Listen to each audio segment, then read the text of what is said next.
Hello friends, आज जो हमारा नया टॉपिक स्टार्ट करने वाले हैं वो है मार्जिनल कॉस्टिंग। ये बहुत इंपॉर्टेंट कॉन्सेप्ट है आपके लिए, ये बहुत इंटरेस्टिंग चैप्टर भी है और बहुत इजी भी है। तो मार्जिनल कॉस्टिंग जो पढ़ने वाले हैं, इससे पहले हमने क्या डिस्कस किया था, अपने ऑपरेटिंग, कॉन्ट्रैक्ट, प्रोसेस, ये सारे चैप्टर डिस्कस कर चुके। अब क्या पढ़ना है, हमें मार्जिनल कॉस्टिंग की बात करनी है। जो मार्जिनल वर्ड आपको याद आया होगा, मार्जिनल वर्ड आपका क्लास 11 में भी यूज हुआ होगा, इकोनॉमिक्स में। Marginal costing, marginal revenue, marginal utility, ये आपने पढ़ा है। और लेकिन देखो, ग्रेजुएशन लेवल में आपको जो पढ़ना है वो क्या डिस्कस करना है वो समझते हैं।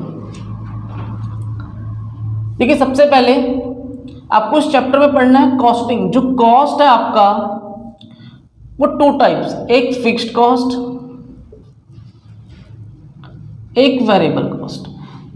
तो ये फिक्स्ड कॉस्ट और वेरिएबल कॉस्ट क्या है, ये आपने इकोनॉमिक्स में पढ़ा था और अभी दोबारा पढ़ते हैं। देखिए, फिक्स्ड कॉस्ट ऐसे खर्चे हैं जो चेंज नहीं होते हैं, चाहे प्रोडक्शन बढ़े चाहे प्रोडक्शन घटे, इसका प्रोडक्शन से कोई लेना देना नहीं होता है। ये बिल्कुल फिक्स्ड कॉस्ट ही रहने वाला है। Like rent. देखो, अगर मैंने इस ट्यूशन का, इंस्टीट्यूट का रेंट ले लिया, रेंट पे लिया है, तुम चाहे आप एक बच्चा पढ़ो चाहे 50 बच्चे पढ़ो, मुझे रेंट देना पड़ेगा कि नहीं देना पड़ेगा? बिल्कुल देना पड़ेगा। और क्या मुझे ये बच्चों के नंबर ऑफ स्टूडेंट्स के अकॉर्डिंग रेंट देना पड़ेगा?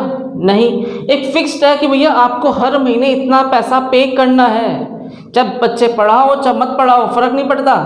कौन सा खर्चे हैं ये? फिक्स्ड रेंट हो गया।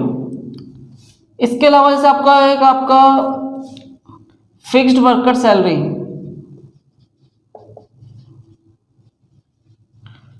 कुछ वर्कर ऐसे होते हैं जो फिक्स्ड है, काम करवाओ चाहे मत करवाओ लेकिन सैलरी देनी पड़ेगी। वॉचमैन वगैरह हो गया, आपका इंटरेस्ट हो गया, इंटरेस्ट। अब देखो, वेरिएबल कॉस्ट इंटरेस्ट, देखो क्या है इंटरेस्ट। अगर आपने पैसा उधार लिया है तो चाहे उस पैसे से आप यूज करो चाहे मत करो, डिपेंड नहीं करता है, आपको उसका ब्याज भरना पड़ेगा, आपको उसका इंटरेस्ट देना पड़ेगा। तो ये फिक्स्ड कॉस्ट है। वेरिएबल आपके खर्चे जो प्रोडक्शन बढ़ने के साथ बढ़ते हैं, प्रोडक्शन कम होने के साथ कम हो जाते हैं, इसे क्या बोलते हैं? Variable cost. Like example, raw material, कच्चा माल हो गया, रॉ मटेरियल हो गया, electricity, worker, electricity, other charge, other expenses. ये ऐसे खर्चे हैं जो प्रोडक्शन बढ़ने पे बढ़ेंगे और प्रोडक्शन कम होने पे कम हो जाएंगे, ये फिक्स नहीं रहने वाले हैं। लाइक अब देख बात बताओ, अगर ट्यूशन बच्चा पढ़ेगा तो ही बिजली का बिल तो आएगा, लेकिन बिजली बिल में कुछ परसेंट फिक्स देना ही पड़ता है। बट अगर हमारा बच्चा पढ़ेगा ही नहीं, बिल बंद, फैन बंद है, एसी बंद है, पंखे बंद है, इससे क्या होगा? हमारा जो यूनिट्स उठती थी हर महीने ज़्यादा, वो कम हो जाएगी, और जितना ज़्यादा हम यूज़ करेंगे उतना ज़्यादा बिल ज़्यादा आएगा। अब मार्कर है, इंक है, मार्कर वगैरह, जो आपका ये इंक है, मार्कर, पेन, ये कैसा यूज़ होगा? अगर बच्चे पढ़ेंगे, क्लासेस ज़्यादा हो रही है, यूज़ ज़्यादा हो रहा है, तो जितना ज़्यादा खर्चा आएगा। अगर बच्चे कम पढ़ेंगे तो मेरे बच्चों एग्जाम बहुत कम, दो तीन बच्चे हैं तो आपको नोटबुक पर समझा दूंगा, यही तो होगा। तो जितना ज़्यादा प्रोडक्शन उतना ज़्यादा खर्चा, और जितना कम प्रोडक्शन उतना कम खर्चा होता है। तो ये वेरिएबल, तो पूरा का पूरा जो आपका चैप्टर है वो किस पर डिस्कस करेगा? फिक्स्ड और वेरिएबल कॉस्ट पर डिस्कस रहेगा। पहले से नोट करो। पढ़ा मार्जिनल कॉस्टिंग में कि खर्चे टू टाइप्स है, एक फिक्स्ड और एक वेरिएबल। अब इसका आगे डिस्कस करते हैं। सबसे पहले हम देखो सेल की बात करते हैं। अगर आपने 100 पीस सेल किया, और एक बार हम बात करेंगे 500 पीस, 500 मतलब पहले आप 200 ले लेते हैं, एक बार 500 पीस, और एक बार लेते हैं 1000 पीस। डिफरेंट अगर पीस हम सेल करें तो आपका प्रॉफिट कितना होगा, क्या इफेक्ट पड़ेगा, वो हम डिस्कस करते हैं। कोई डाउट यहाँ तक? देखो, 100 पहले आपने सेलिंग प्राइस लिया एट द रेट 10 रुपये, हर केस में ये रहने वाला है। और आपको जो वेरिएबल कॉस्ट है पर पीस के हिसाब से 5 रुपया खर्चा आता है, एक पीस बनाने पे 5 रुपया खर्चा आता है, वेरिएबल कॉस्ट है। और आपका जो फिक्स्ड कॉस्ट है वो आपके पास 10,000 रुपये है। चलिए अब क्वेश्चन डिस्कस करेंगे। देखो 10 रुपये के हिसाब से आपने एक पीस बेचा है, आपने 100 पीस बेच दिया, कितना रुपया आ गया? Selling price 100 multiply 10, 1000 rupees. कोई डाउट? वेरिएबल कॉस्ट 5 रुपये के हिसाब से 5 मल्टीप्लाई 100, 500 रुपये। वे सेलिंग प्राइस में से वेरिएबल कॉस्ट माइनस कर दोगे तो क्या निकल जाता है आपका? कंट्रीब्यूशन। कि भैया एक पीस बनाने पे 10 रुपये खर्च, 10 रुपये मैंने एक पीस बेच दिया और 5 रुपये उसका वेरिएबल कॉस्ट है, लाइक लेबर, मटेरियल, ओवरहेड, जो भी हमारे खर्चे हैं वो कौन से खर्चे? वेरिएबल कॉस्ट है। तो वेरिएबल कॉस्ट मेरा 500 रुपये लग भी गया तो कितना कंट्रीब्यूशन आया? 500 रुपये कंट्रीब्यूशन है भी आपका। इस कंट्रीब्यूशन में से माइनस कर देंगे फिक्स्ड कॉस्ट। कितना फिक्स्ड कॉस्ट है? 10,000। कितने का लॉस खाया आपने? 9,500 का, ये नेट लॉस। अब समझना क्वेश्चन ध्यान से। अब एक बात बताओ, आपने देखो 500 रुपये, आप 1000 में से 500 माइनस कर दिया, कितना बचा? 500 रुपये। लेकिन आप चेक करो फिक्स्ड कॉस्ट 10,000 ही रहेगा। क्यों रहेगा? क्योंकि फिक्स्ड है। प्रोडक्शन आप सामान कम बेचो, कम बनाओ, ज़्यादा बेचो, उससे फर्क नहीं पड़ता, फिक्स्ड कॉस्ट तो देना ही पड़ेगा। चाहे 1 यूनिट बनाओ, चाहे बिल्कुल मत बनाओ, और चाहे आप 10 लाख बना लो, तो फिक्स्ड कॉस्ट पे इफेक्ट नहीं पड़ा। वो 10,000 रुपये जो फिक्स्ड था। इस पर ध्यान दो। अगर 200 पीस के हिसाब से लेते हैं तो 10 मल्टीप्लाई 200, 2000, और 5 मल्टीप्लाई 200, 1000। ये कितना आ जाएगा पर कंट्रीब्यूशन? 1000 कंट्रीब्यूशन आ गया। कंट्रीब्यूशन 1000, और 1000 में से माइनस करेंगे 10,000, तो 9,000 का यहाँ पे हमने क्या खाया है? लॉस खाया है। कोई डाउट? अगर हम 500 यूनिट, अब 500 पे देखते हैं। 10 मल्टीप्लाई 500, 5,000, 5 मल्टीप्लाई 500, 2,500, और कितना आ गया? 2,500 आ गया। 2,500 यूनिट क्या आपका कंट्रीब्यूशन। अब देखो, चाहे आपने 100 पीस बेचा, चाहे 200, चाहे 500, फिक्स्ड कॉस्ट तो सेम ही लग रहा है। 10,000, यहाँ भी 10,000, और यहाँ भी कितना रहेगा? 10,000। हमने यहाँ भी क्या खाया है? लॉस, 7,500 का। अब तक तीनों केस में आपने देखा भैया यहाँ भी लॉस, यहाँ भी लॉस, यहाँ भी लॉस। अब एक ऐसा केस देखते हैं जहाँ पे आपको प्रॉफिट हो जाता है।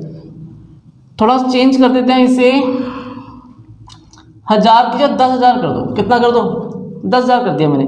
10,000 को 10 से मल्टीप्लाई करेंगे तो कितना आएगा? 1 लाख रुपये आपने सेल करी। 5 रुपये वेरिएबल कॉस्ट, 5 मल्टीप्लाई 10,000, 50,000 का आपका वेरिएबल कॉस्ट आया। ये आ गया 50,000 रुपये कंट्रीब्यूशन।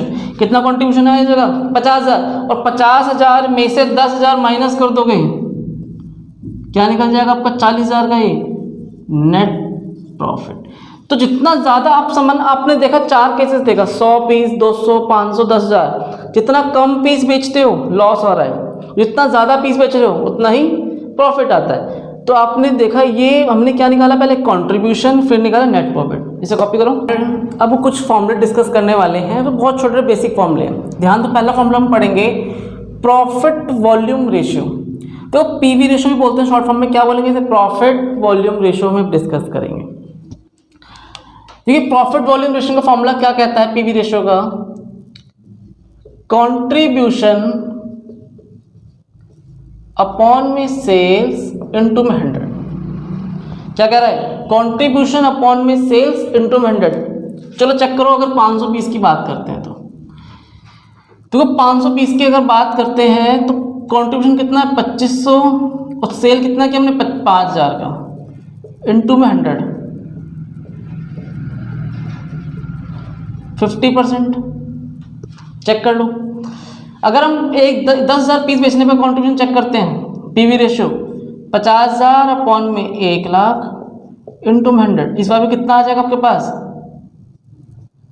50%।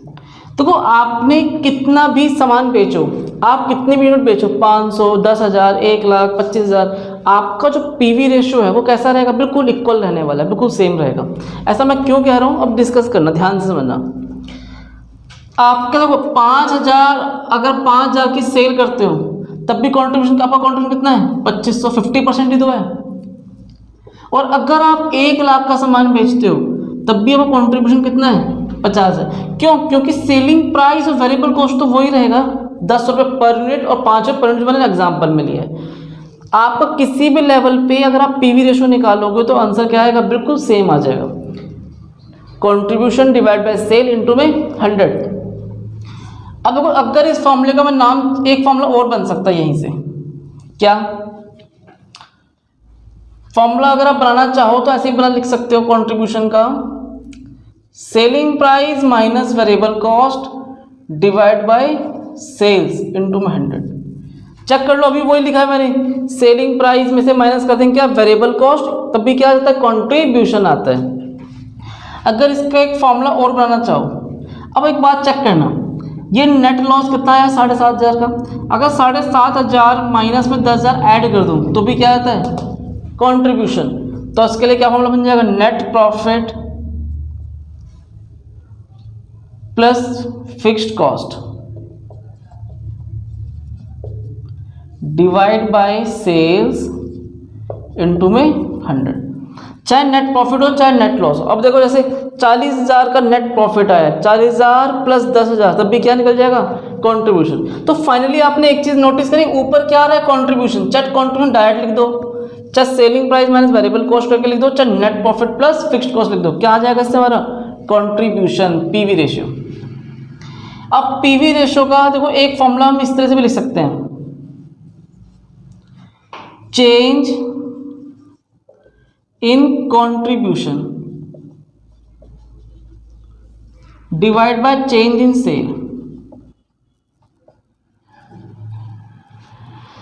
तो कैसे, चेंज इन कंट्रीब्यूशन, कंट्रीब्यूशन पहले कितना था 2500, अब कितना हो गया 50,000, कितना चेंज हो गया, चेंज इन कंट्रीब्यूशन अपॉन में चेंज इन सेल इनटू 100। अगर आप कंट्रीब्यूशन पहले अपना कितना था 2500, कितना हो गया 50,000, अगर आप इसका चेंज निकालोगे तो कितना आ जाएगा 47,500 डिवाइड बाय 5,000 सेल था, जब 500 पीस बेचा, अब 10,000 हम पीस बेचते तो कितना सेल हो जाता है 1,00,000, कितना चेंज हो गया है 95,000 इंटू में 100।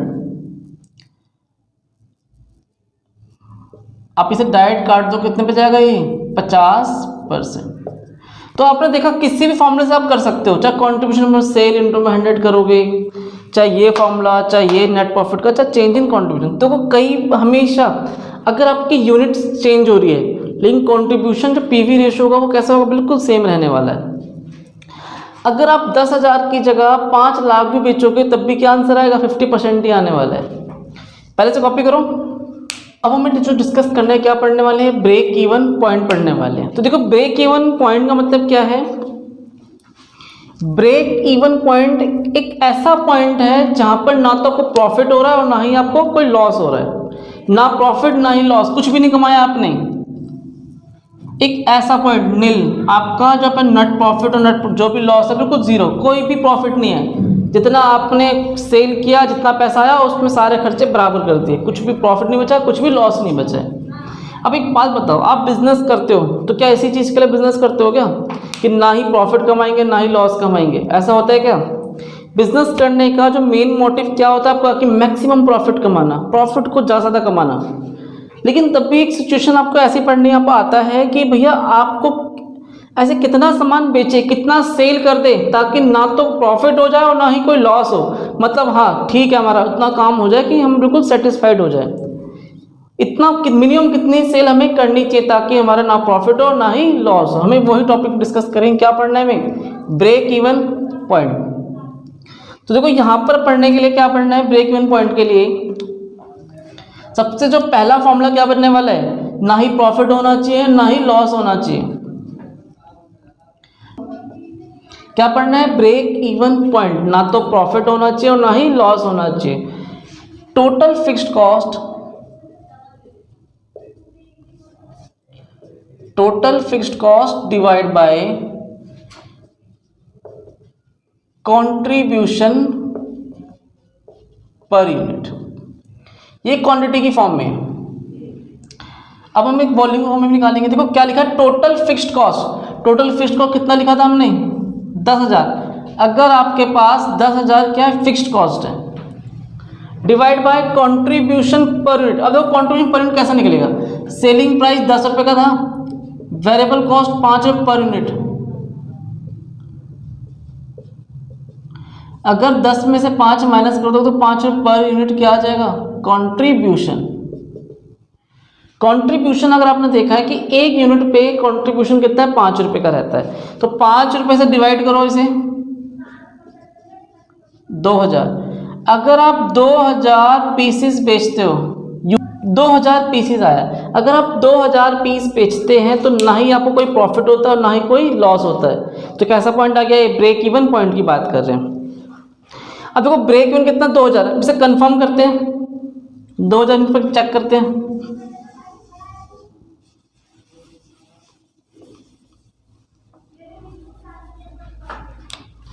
देखो अगर आप 2000 पीस की बात करते हो, 2000 मल्टीप्लाई 10, 20,000 रुपये, कोई डाउट।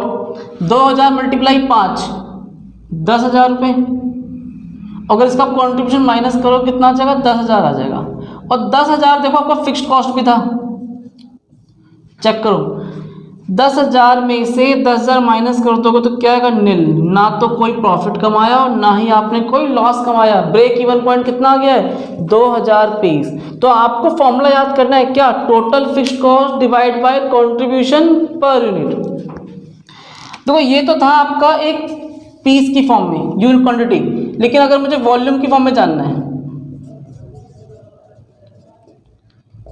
तो लिखेंगे total fixed cost divide by contribution per unit. 2000 piece आया था, इसे सॉल्व करके बाद इनटू में सेलिंग प्राइस, इनटू में सेल प्राइस। तो देखो 2000 यूनिट इनटू में 10 कितना आ जाएगा, 20,000। तो अगर आप 20,000 की सेल करते हो, अगर आप क्वांटिटी में बात करोगे 2000 यूनिट की सेल करो, अगर वॉल्यूम में बात करोगे तो 20,000 रुपये की सेल करते हो, तो ना तो कोई प्रॉफिट होगा ना ही कोई लॉस होगा। यहां से एक फॉर्मूला और जनरेट हो जाता है। देखो ये डिवाइड की फॉर्म में जाएगा, टोटल फिक्स्ड कॉस्ट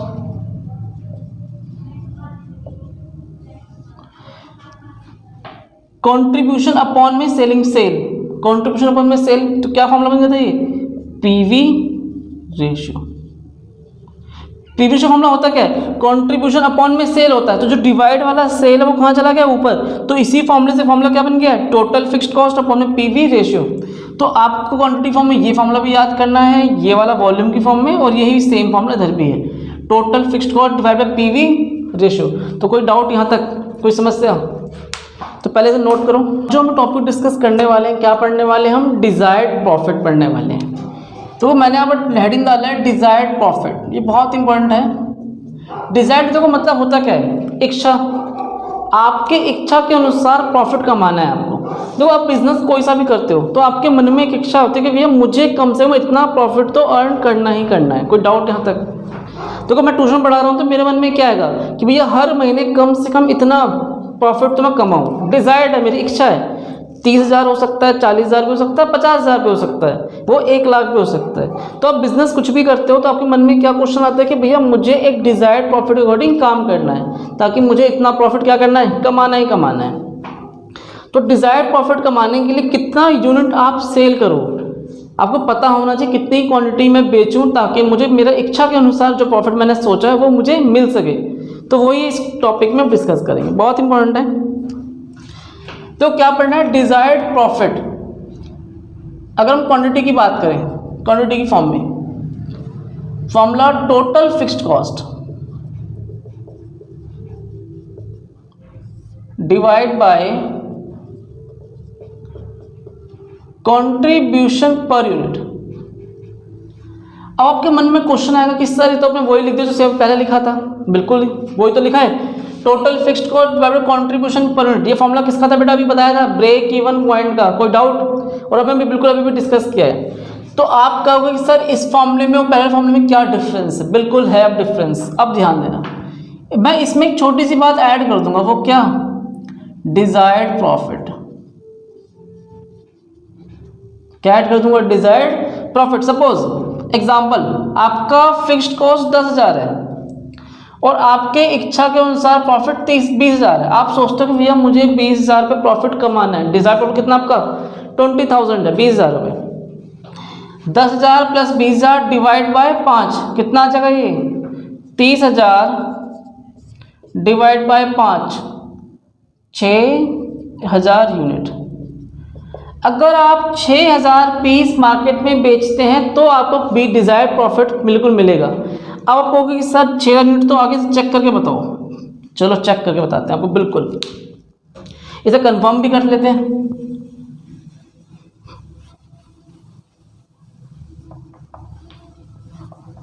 चलिए चेक करने के लिए क्या करेंगे, पहले 6,000 यूनिट, 6,000 पीस, 6,000 मल्टीप्लाई 10, 60,000 की सेल हो गई। वेरिएबल खर्चा कितना है? 5, 5 मल्टीप्लाई 6, 30,000 रुपये। कॉन्ट्रीब्यूशन कितना आ गया आपके पास?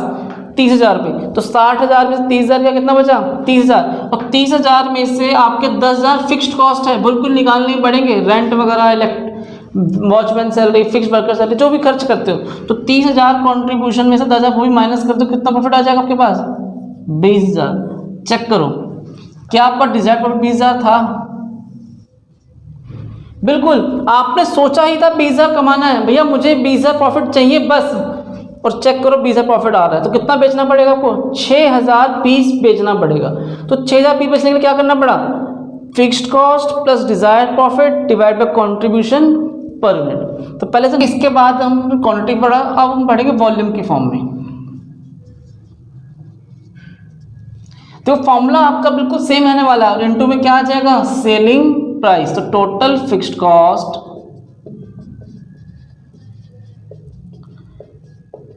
प्लस डिजायर्ड प्रॉफिट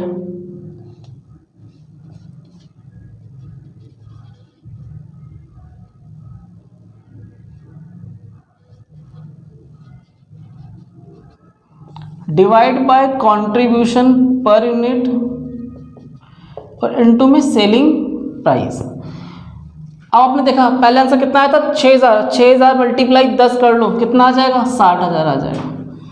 तो अगर यूनिट की बात करते हो तो 6,000 पीस बेचना है, और सेलिंग अगर अमाउंट की बात करते हो तो कितने की सेल करनी पड़ेगी? 60,000 की सेल करनी पड़ेगी। और यहाँ से एक आपका एक फॉर्मूला और बन जाता है, क्या?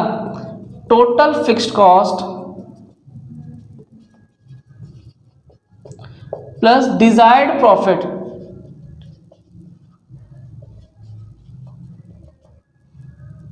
और divide by PV ratio. PV ratio ये आपका डिजायर्ड लिखा हुआ है, थोड़ा सा मैं क्लियर लिख देता हूं, इसे कॉपी करो पहले।